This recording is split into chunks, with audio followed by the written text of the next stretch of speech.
Hello dear students, welcome to the official YouTube channel of the Home Academy। Home Academy YouTube channel में आप सभी का हम welcome करते हैं। अगर आप हमारे YouTube चैनल पे नए हैं, अभी तक चैनल को सब्सक्राइब नहीं किया है, तो सबसे पहले जाके चैनल को सब्सक्राइब कीजिए, बेल आइकन को प्रेस कीजिए। हम आपके लिए चैनल पे डेली करंट अफेयर अपडेट जो है वो लाते हैं for the one day competitive examination JK, जैसे कि आपकी जेके एसएसबी, एसएससी और आरआरबी के एग्जामिनेशन हैं। तो हम यूट्यूब सेशन करते हैं आपके लिए और आपको करंट अफेयर से अपडेट करते हैं। तो आप ज्वाइन कर सकते हैं करंट अफेयर के लिए, लेटेस्ट एग्जाम अपडेट के लिए हमारे यूट्यूब चैनल को, और साथ ही हमें फेसबुक पे फॉलो कर सकते हैं। आज की हमारी पहले न्यूज़ रहेगी, Lebanon ambassador to Germany Mustapha Adib is set to become the country's next prime minister. तो बहुत ही इंपॉर्टेंट न्यूज़ है कि लेबनान के जो एम्बेसडर जो कि जर्मन में थे, जिनका नेम क्या था, Mustafa Adib, is set to become the country's next prime minister. ये लेबनान के नए प्राइम मिनिस्टर बनने जा रहे हैं। आगे पढ़ेंगे, Adib was named by four former Lebanon's minister as their choice for the post. इनका नाम मुस्तफ़ा अदीब का जो नाम जो है वो दिया गया है। इनसे पहले जो यहाँ पर 4 प्राइम मिनिस्टर थे लेबनान के, उन्होंने जो है इनका नाम रिकमेंड किया है कि ये बेस्ट चॉइस रहेगी for the prime minister post. तो याद रहे आपको। अब आपके पास मल्टीपल चॉइस क्वेश्चन किस तरीके से पूछे जाएंगे। Mustafa Adib is set to become the next prime minister of which nation. तो हम सभी ही जानते हैं वो बेलारूस के नहीं, माली के नहीं, टर्की के नहीं, वो कहाँ के, लेबनान के जो है वो प्राइम मिनिस्टर बनने जा रहे हैं। चलेंगे हम अपने अगले न्यूज़ की तरफ और साथ ही अगला क्वेश्चन भी देखेंगे। बहुत ही इंपॉर्टेंट न्यूज़ रहेगी, यूनाइटेड अरब एमिरेट यूएई जिसे कहते हैं आप, has launched Agri Iota. Agri Iota इन्होंने लॉन्च किया है। अब ये एग्री आयोटा क्या है, ये एक ई मार्केट प्लेटफॉर्म है to bridge the gap between the Indian farmer and its food industry. Indian farmer और जो इनकी फूड इंडस्ट्री है उसके बीच में जो गैप है उसे जो है फुलफिल करने के लिए, इस गैप को खत्म करने के लिए जो है एग्री आयोटा का जो है वो इन्होंने लॉन्च किया है। अब Agri Iota is a new technology driven agri commodity trading and sourcing e market platform.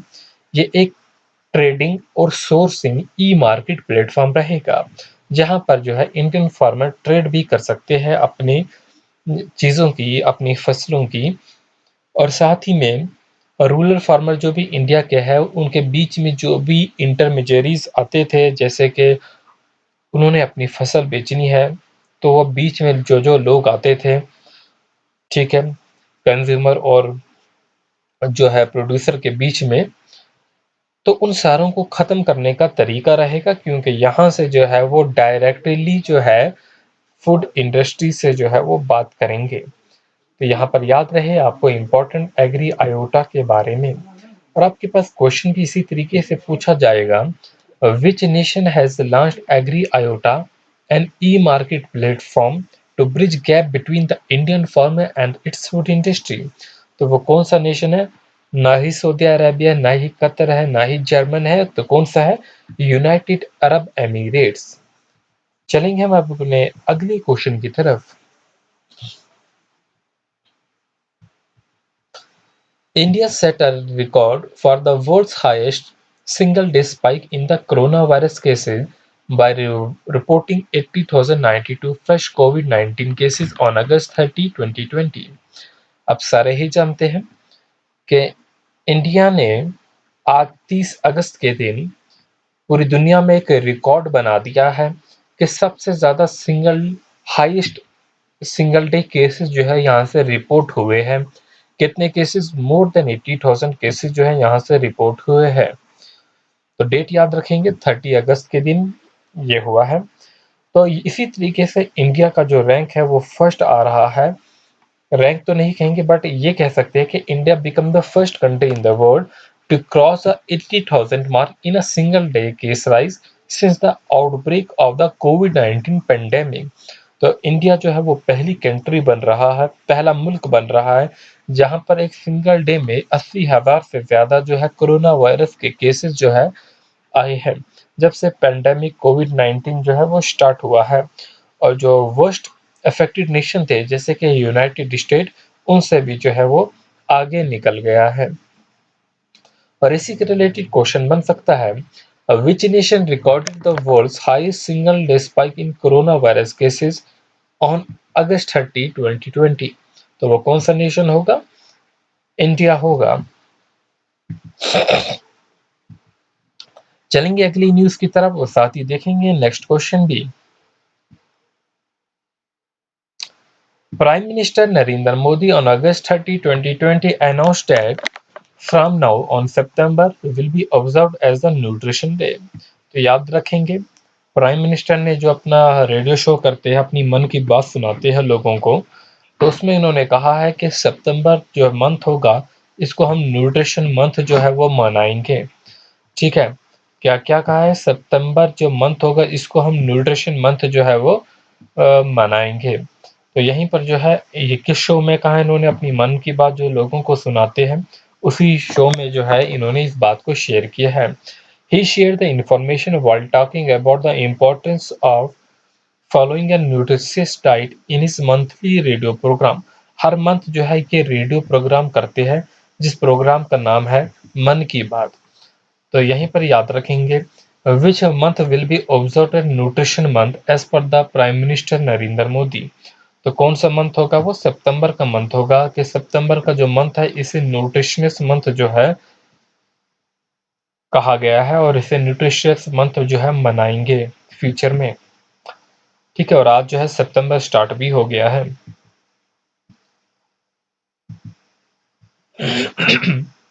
चलिए अगली न्यूज की तरफ।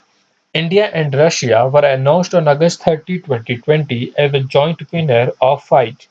देखिए, एक इंटरनेशनल चेस फेडरेशन की तरफ से ये जो है इंटरनेशनल चेस ओलंपाइड होता है, जिसमें इंडिया और रशिया जो है ये अनाउंस हुए हैं कि दोनों जॉइंट विनर्स हैं। क्यों? क्योंकि कनेक्शन जो है वो लॉस्ट हो गया था in their games in the second round and had to do forfeit. तो यहाँ पर याद रखेंगे ओलंपाइड के विनर जिनमें नाम है chess olympiaders Divya Deshmukh and Nihal Sarin lost connection to their games. तो इसकी वजह से जो है इंडिया और रशिया दोनों को अनाउंस कर दिया गया है कि जॉइंट विनर है। तो यहीं पर क्वेश्चन पूछा जा सकता है, India has jointly won international chess olympiad with which nation? तो वो कौन सा नेशन होगा? रशिया होगा।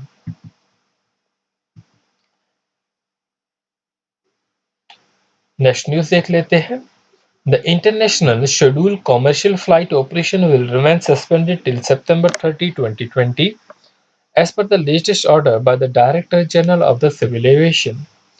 तो यहीं पर याद रखेंगे, the director general of the civil aviation has suspended the international scheduled commercial flight operation till which date? तो इंटरनेशनल जो भी कमर्शियल फ्लाइट ऑपरेशन है इसे सस्पेंड किया जा रहा है। डायरेक्टर ऑफ सिविल एविएशन ने कहा है कि जो भी कमर्शियल फ्लाइट है 30 सितंबर तक जो है वो सस्पेंड रहेगी। तो यही डेट पूछी है, तो आपका करेक्ट ऑप्शन जो होगा ऑप्शन बी होगा, सितंबर 30।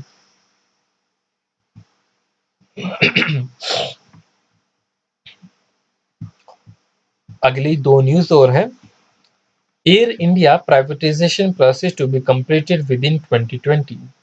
ये किसने कहा है? Civil aviation minister H S. Puri जो है, इन्होंने कहा कि एयर इंडिया जो है इसे भी हम प्राइवेट करने जा रहे हैं, और इसका जो प्राइवेट करने का जो प्रोसीजर है वो 2020 में जो है विद इन 2020 जो कंप्लीट हो जाएगा। जैसा कि आप सारे ही जानते हैं कि एयरपोर्ट बेचे जा रहे हैं और इन्हें प्राइवेट किया जा रहा है। तो इसी में जो है आज जो है एयर इंडिया को प्राइवेट करने की बात भी की है एच.एस. पुरी, जो कि इनके मिनिस्टर है सिविल एविएशन के। तो याद रखेंगे आप, सिविल एविएशन मिनिस्टर कौन है? एच.एस. पुरी है। और इन्होंने कहा है, द सिविल एविएशन मिनिस्टर जो कि एच.एस. पुरी है, इन्होंने कहा है, Air India has been an asset but the government should not be running airlines and airport. कि बेशक एयर इंडिया जो है वो हमारे लिए एक एसेट है, गवर्नमेंट के लिए एक एसेट है, लेकिन जो गवर्नमेंट है अब एयरलाइंस और एयरपोर्ट को रन नहीं करेगी। तो ये कहा है मिनिस्टर एच.एस. पुरी ने। और इन्होंने एयर इंडिया को जो है प्राइवेट कर रहे हैं, तो इसके लिए डिफेंड करके अपनी ट्वीट और एक वीडियो भी जारी किया है कि हम इसे क्यों जो है वो प्राइवेट करना चाहते हैं। तो आप उसे जो है वीडियो को सुन सकते हैं। Bharat Ratna Pranab Mukherjee dies at 84 years. आप सारे ही जानते हैं प्रणब मुखर्जी जो कि फॉर्मर प्रेसिडेंट भी रह चुके हैं इंडिया के, वो जो है उन्हें भारत रत्न अवार्ड भी मिला है और 84 ईयर्स की एज में जो है उनकी डेथ हो गई है। 31 अगस्त को कल ही के दिन हुई है। तो former president and Bharat Ratna Pranab Mukherjee passed away on August 31, 2020 after testing positive for कोविड-19। और इन्होंने ही खुद ट्वीट करके जो है ये कहा था कि मैं कोविड-19 पॉजिटिव हूँ।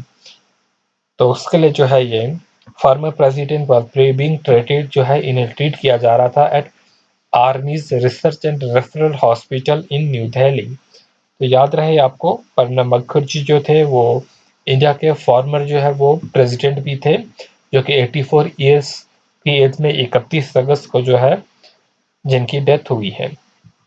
और यहीं पे इनसे रिलेटेड कुछ पॉइंट भी हमें जानने पड़ेंगे। Pranab Mukherjee has served as a 13th president. ये इंडिया के जो है वो 13वें प्रेसिडेंट थे।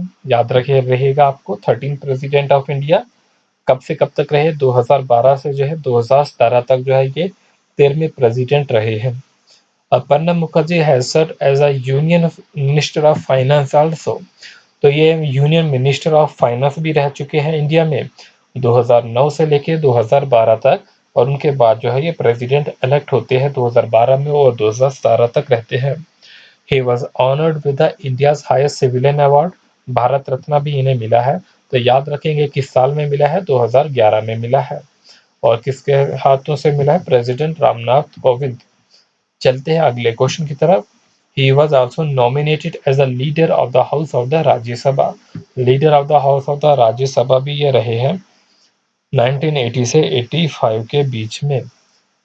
ठीक है, 80 से लेके 85 तक जो है लीडर रह चुके हैं राज्यसभा के। उस time the then prime minister of P V Narasimha Rao appointed Mukherjee as a head of the planning commission. तो इन्हें जो है प्लानिंग कमीशन का हेड भी 1991 में जो है बनाया गया था। ठीक है, या ये भी याद रखेंगे। एंड द फॉरेन मिनिस्टर जो है इन्हें 1995 में बनाया गया है।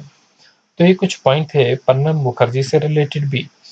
तो होपफुली जो है आज की न्यूज़ जो है हम कवर कर चुके हैं, जो कि आज जो आपके लिए इम्पोर्टेंट करंट अफेयर रहते हैं डेली अपडेटेड पे, और ये हमने आपके सामने जो है वो शेयर कर दी है, और आपको ये सारी चीज़ें जो है वो याद भी रहेगी।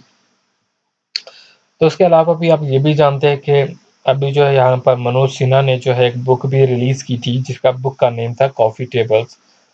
टू बुक कॉफ़ी टेबल्स, जो कि मनोज सिन्हा ने जो है वो रिलीज़ की है। इसके बारे में भी आपको जो है वो याद रखना होगा।